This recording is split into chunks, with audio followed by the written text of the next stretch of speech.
Have you ever noticed a loved one changing in small, quiet ways, only to look back later and realize those changes meant something far more serious in the final 6 months of life? Many older adults show subtle signs that are often mistaken for normal aging, but in truth, they're the body's quiet signals of what's ahead, even when no one around them understands it yet.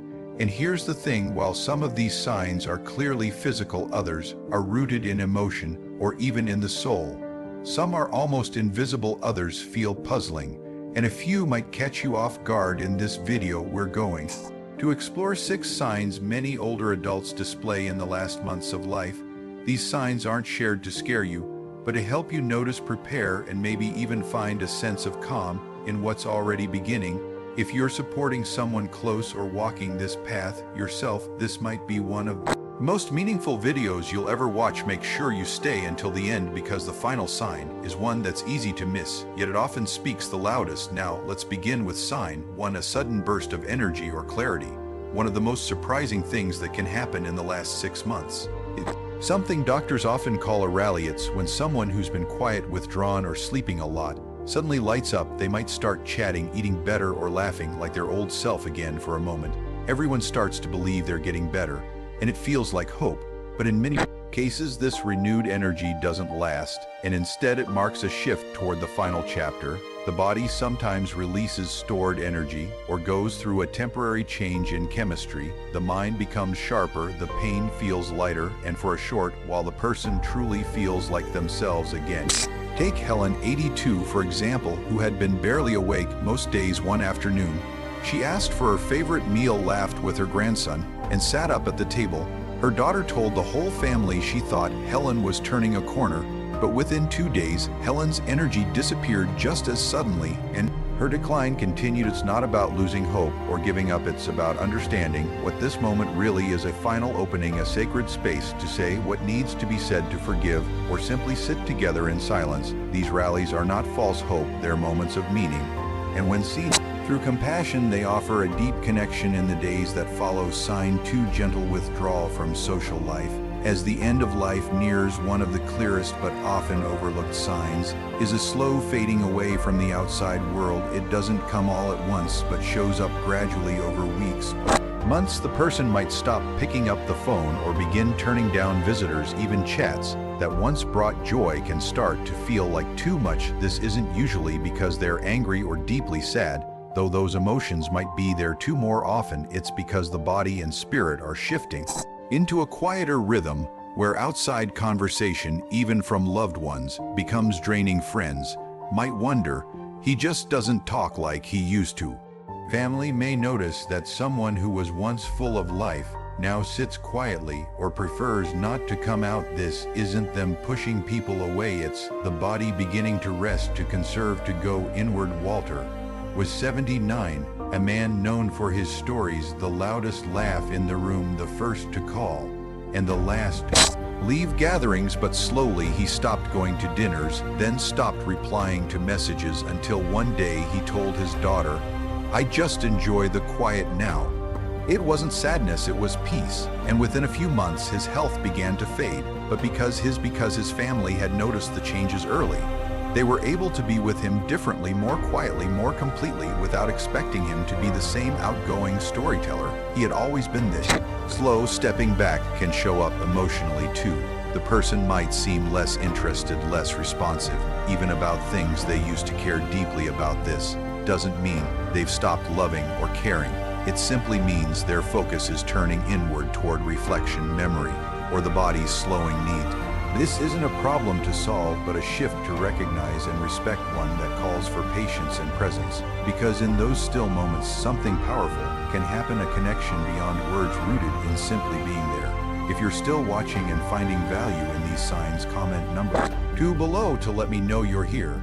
And if you haven't yet subscribed, I encourage you to do that now and turn on notifications. Your support helps us keep creating content that informs, supports, and uplifts. Now let's continue with sign 3, changes in how a person sleeps and stays awake. As the body moves closer to its final phase, one of the most visible yet misunderstood changes is in sleeping patterns and wakefulness. It may not look like typical rest. Instead, it may seem like the person drifts in and out of sleep throughout the day, dozing mid-sentence, falling asleep during meals, or waking in the night unsure of where they are. These patterns can show up as early as 6 months before passing, especially for those with chronic or terminal conditions.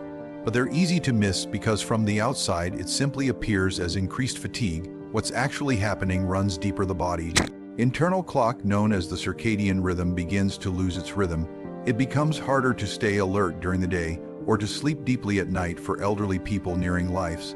And this disruption can lead to long daytime naps but restless nights. They might sleep 12 hours and still seem tired. They may feel suddenly wide awake in the early morning hours. Take Charles, 81, for instance, who began nodding off after breakfast, and then again during conversations with friends. At first, his family chalked it up to normal aging, but as time went on, his sleep grew longer and deeper, and when awake, he often seemed confused. 6 months later, Charles passed peacefully at home, and in hindsight, the sleep changes were the first sign. In some cases, this altered sleep brings vivid dreams or even hallucinations. People may talk to someone you can't see, or describe hearing music or seeing gentle images. This can be startling for caregivers, but the person themselves often finds these moments peaceful, not distressing. Understanding this as part of the body's transition can help loved ones respond with care rather than concern. When you see this shift, more sleep, less alertness, more confusion about time, it's not a sign of giving up or being lazy, and not always dementia either. It's the body quietly moving through its final stage. And sometimes the most powerful thing you can do is to sit close, let them sleep, hold their hand when they stir, and simply be there. Now, sign 4: changes in appetite and how the person relates to food. One of the clearest signs that life is winding down is a growing disinterest in eating. Meals that once brought joy or comfort no longer matter. Favorite foods are pushed aside. Snacks go untouched. You might notice they eat only a few bites or skip meals entirely. Foods they once loved now sit untouched in the fridge. This isn't just about preference, it's a physical signal. The body no longer needs the same fuel. As systems begin to slow, digestion becomes harder and less important. Chewing, swallowing, even smelling food can become effortful, and without warning, interest in eating may fade. Yet for family and caregivers, this can be heartbreaking. We're wired to offer food as care, to believe that feeding someone will help them heal or feel better. And when they no longer want it, it can feel personal, like rejection. But it's not. It's part of the natural process, and for the person experiencing it, there's often no sense of hunger at all, just a quiet disinterest in what's on the plate. Edna, 85, had always found joy in the kitchen. Her lemon pound cake was famous in the family. But in her final months, even the aroma of it made her feel ill. She began sipping only water, asking for nothing more than a few ice chips. Her daughter brought favorite soups, soft meals, small bites of comfort. But one afternoon, Edna looked up and said softly, "I'm just not hungry anymore." She wasn't quitting, she wasn't losing hope. Her body was simply saying it was time to rest. Sometimes this shift comes on suddenly, other times it unfolds over weeks. They eat less, take longer at meals, or skip them entirely without saying much. They may say everything tastes off, or that nothing tastes like anything at all. That's not imagined, it's a physical change that comes near the end of life. What matters most now is not the calories, but the comfort. A spoonful of something sweet, a slice of a favorite fruit, or a warm drink might not fuel the body, but it nourishes the soul. These small acts aren't about forcing food, they're about showing love, showing presence, showing that even as needs change, they're still seen. If you're still with us and finding these reflections helpful, please comment number 4 below so I know you're here.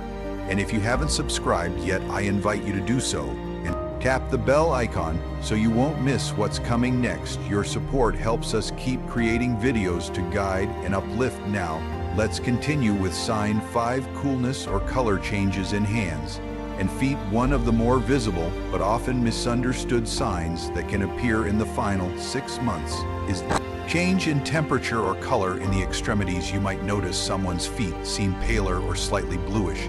Their fingers might feel cold even when the room is warm. This isn't a random shift, it's the body redirecting its limited energy as circulation slows, the blood pulls inward to support most vital organs, leaving the limbs with less warmth and less color. It might start subtly. Maybe they wear socks all day, maybe they reach for blankets even in springtime. Later, you might see a dusky or blotchy look to the feet, especially around the ankles or toes. And for those who associate closeness with touch, this can be hard. You hold their hand and feel how cold it is. You try to warm it gently with yours. And while that comfort matters, the cause behind it can't be changed. It's not poor circulation in the way we often think of it. It's the body conserving itself, focusing its efforts inward. This may catch families off guard. They may think it's a problem with blood flow or medication. But in many cases, it's just part of the body's natural process. The person themselves may not even feel it. They may seem peaceful, unaware of the coolness. This stage is usually not painful. It's simply a signal that the body is moving deeper into rest. Harold, 78, used to start each morning on the porch with a hot mug in hand. In his final months, he stopped going out. When asked why, he just said, "My hands get cold too fast now." It seemed like nothing until hospice explained it was an early sign of his body preparing to let go. It wasn't the air outside, it was the shift happening within. Understanding this sign allows loved ones to step back from trying to fix and lean instead into comforting. It's not about heaters, electric blanket. It's about warm socks, a cozy throw, and the silent reassurance of presence, saying "I'm with you." Often these changes come before any dramatic symptoms. And when we learn to recognize them, not with fear, but with acceptance, we're given a chance to hold space with grace to create peace in the quiet that follows. Now, sign 6, a sudden emotional peace or a moment of spiritual clarity. One of the most tender and unexpected shifts in the final chapter of life is a sudden sense of peace. It can appear in someone who's wrestled with fear or regret for years and arrive as if carried in on the wind. Someone who used to cling to every worry may start letting go. Someone who held tight to old anger may soften, remember something precious, or reach out to someone they haven't spoken to in decades. This shift isn't always tied to religion. It doesn't depend on faith or belief. It's something quieter, something internal, as though the soul knows what's ahead and gently makes its peace. You might hear them say things that sound almost poetic, like, "I think I'm ready now," or "I'll see you again soon." Some speak of loved ones who have passed as if they're near, or describe seeing light or sensing a loving presence. These aren't always clinical hallucinations. They're often deeply personal moments of connection with something beyond what we see. Hospice workers and nurses call it nearing death awareness, and they describe it as a sacred experience. Lorraine, 84, lived with anxiety for most of her life. She organized everything, double-checked the locks 3 times, but one day she woke from a nap, turned to her daughter, and said it's okay to let it all go now. That evening, she asked to hear her favorite music, smiled with her eyes closed, and simply rested peacefully. She passed weeks later, but her daughter always remembered that gentle turning point. This emotional peace doesn't always stay. Sometimes it comes and goes like a tide, but when it appears, it opens a window for something deeper, a chance to sit together in honesty and love without trying to fix anything, just being there. This isn't about saying the perfect words. It's about presence, about meeting someone where they are and walking beside them with tenderness. Yes, there may be tears, but there is often a quiet relief too, because in that surrender, something sacred enters the room. If you're still watching and these reflections resonate with you, please comment number 6 below to let me know you're here. And if you haven't subscribed yet, now's the time. Go ahead and click the bell so you won't miss future videos. Your support truly helps us continue creating content that brings comfort and clarity. Now, let's wrap up with some final thoughts. As we close this video, I invite you to take a breath and reflect on what you've just heard. These 6 signs are not just symptoms, they're signals, quiet messages from the body speaking with dignity about what lies ahead. And while they may seem unfamiliar or even hard to witness, they offer an invitation to be more present, to listen more carefully, and to respond with compassion. Maybe you've recognized one of these signs in someone you care about, or maybe you're feeling them within yourself and wondering what they mean. Whatever your reason for being here today, please know This noticing doesn't mean predicting, it means understanding it, means walking this path with awareness instead of fear, and with grace instead of urgency. You're not alone. Everyone watching is part of a caring community who believes in aging with dignity and in showing up when it matters most, because when we understand these signs, we don't just prepare for good. We make space for connection, for healing, for love in its purest form. Thank you for being here with us today. We'd love to hear from you in the comments. Let us know one insight that stayed with you and how you plan to use it in your life. Your voice matters to us, and your stories bring meaning to what we do. If this video helped you, please like, subscribe, and share. Your support means the world and helps us continue offering guidance and hope. We look forward to seeing you in the next video.